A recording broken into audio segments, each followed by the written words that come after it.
Hey, sorry about the camera again. We're gonna have to live with it, but I mean, the message is by voice. Really, you don't need to see me.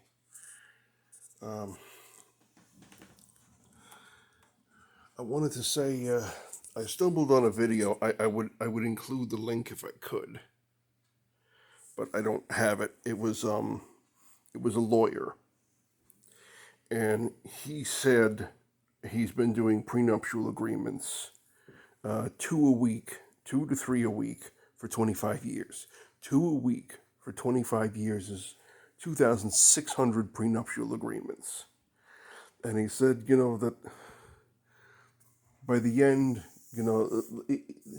people enjoy it. Well, that's what he said. He said people enjoy drawing up the agreements. So you get to know the person very well. And if there's trouble down the line, they come back to the same lawyer. And he said that of the people that he drafted the prenuptial agreements for, only 5 of those people have gotten divorced. And I think we have the way to screen. We have the way to screen out now. I mean that's I mean look, I understand hypergamy and all that bullshit, but oh, by the way, I wanted to have it playing in the background, but I didn't know if it would be copyrighted, if the video would be taken down. So try to imagine Just Another Day by Harriet playing in the background, because I have found exactly what I missed. But with the prenups, we have a way to screen the bad women out. Now, the lawyer didn't say how many people refused to sign the prenup. Plus, I mean, if you change, there's a guy I know. He changed states. He had the prenup in one state, and then he moved, and then the prenup was not valid in the state he moved to. And he went from making $80,000 a year to making $45,000 a year, but the original order was 40,000. So he had to turn over $40,000. He can't even pay his own taxes. He's working to make nothing. I mean, my God. So there's that, and then there's there's signing it under duress. So these are things you got to talk to your individual lawyer about. I mean, they're going to vary state to state, and the laws are going to change over time. Also, you got to remember those DNA tests. Um, it's sick. I mean, you probably heard all this already, but I called up the Census Bureau personally. I called them on the phone. I spoke to a very nice lady who, at first, I couldn't understand her, and then she rephrased it and she confirmed that yes, over the lifetime of a marriage, 56% of them among heterosexuals end in divorce. Further, um, 25% of gay marriages end in divorce, and 75% of lesbian marriages end in divorce. And in heterosexual marriages, if you've been divorced, you're much more likely to be divorced again because you've already done it once. Um, if you want to go biblical, I believe it's Matthew chapter 5, verse 31 and 32. For you're not supposed to be getting divorced to begin with, except for sexual immorality. Um, but if that happens, Jesus Christ Himself said, um, "He who marries a divorced woman commits adultery."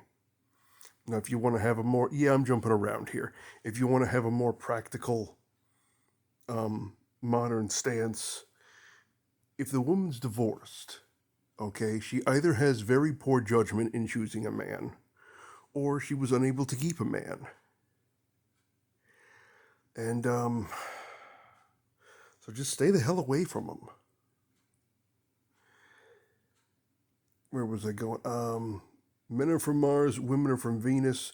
Get the audiobook. I first heard it on YouTube. I don't know if it's been taken down or if it was authorized, but really nasally guy. It's hysterical for the first few seconds, but after the next few seconds, you're like, my God, the man's a genius. And it's the perfect title because we're almost a different species. I mean, it's just the fact that we can reproduce. Otherwise, we're different species. We might as well be, chimps and apes or whatever. I don't know what'll happen if I pause this, because I'm trying to collect my thoughts here. But for men, if there is no sex, there is no relationship. And for women, if there are no resources, if there's no hypergamy, there is no relationship. I mean, there are exceptions to the rule, but that doesn't invalidate the vast majority to which the rule applies.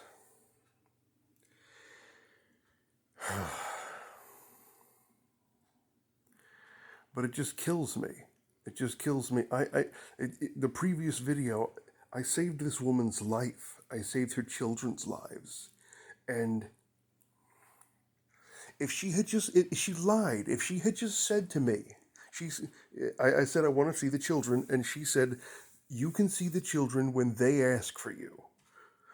So every Christmas, every birthday, every Halloween, every Easter, every Thanksgiving, every 4th of July, I'm sitting by the phone with presents, waiting for it to fucking ring. And sitting there wondering, I guess they didn't love me.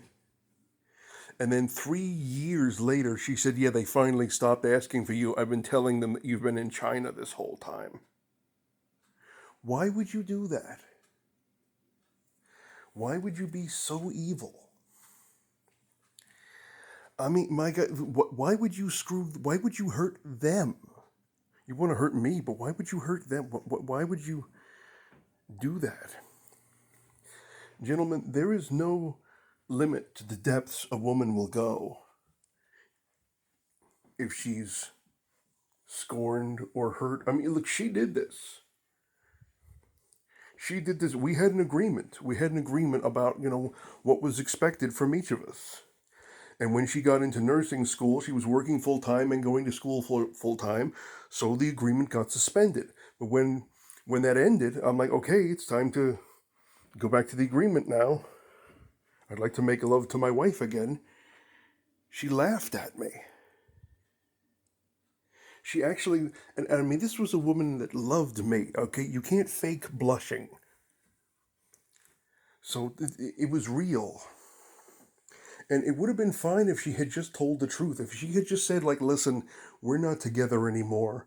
I need the children to stop missing you and to start liking the new guy and not comparing you to them. And, they need to move on, and so do I. And you probably do. If she had just done that, but no, she didn't. She let me think things were still going on. She kept coming over to my parents' house. And of course, I had to fucking leave because, the kids had to think I was in China. My parents freaking helped her.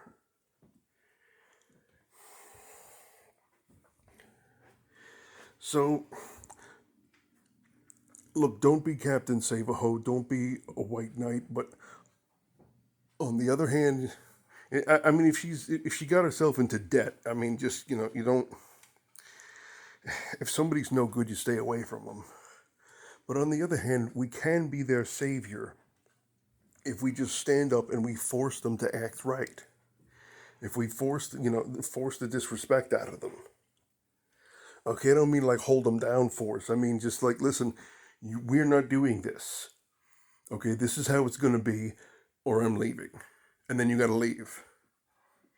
And she goes, no, I'm kidding, come back. Like, no. You're messing with me, okay? I'm going to leave for a week, and when I come back, you're going to act right. or a month. I mean, the silent treatment That's the only thing that really works. It's the only thing that really hurts them.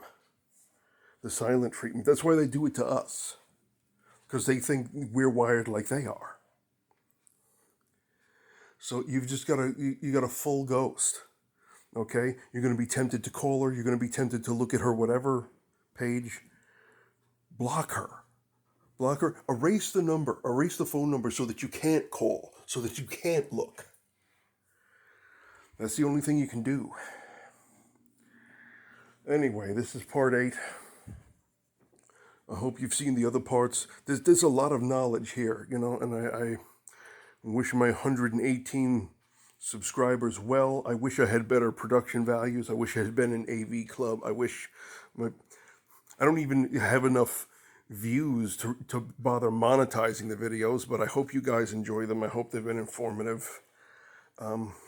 I make a lot of these because I have specific questions that I end up answering over and over again. Not enough to, you know, rent a lecture hall and sell tickets, but I keep getting the same questions. So I just send people the video now. And I forgot to go to airplane mode, so I don't even know if this recording is going to be crap or not, but I'll try it anyway. Okay. I think that was everything. I got about 2 minutes of memory left, so I'll just say this. You got to explain to a woman, if a man needed insulin 5 times a day, you wouldn't let him die. And while sex is not the same thing, like, look, if you're not in the mood, you're not always in the mood to eat. But sometimes a man wants 3 meals a day, 2 snacks, and a dessert. Okay, you're not in the mood, you got a hand. Hand gets tired, use the other hand. That hand gets tired, switch back to the first hand. Then to the second hand. They're both tired. Well, then you gotta, like, learn some technique. Okay? Smack his butt and make him call you mommy. Something. There's so many different options to take care of your man. And I mean, it's funny, but it's not a joke. Comedians have said it over and over again. Stomach full, balls empty, and don't whine so much. That's it. You know, and guys, make some more money. Learn about investing. There's so many different ways to do it. You got a library card, go get a book. Figure something out, because the birth rate's dropping. And quite frankly, the way things are going, the human race ought to end anyway. We've got to get it together.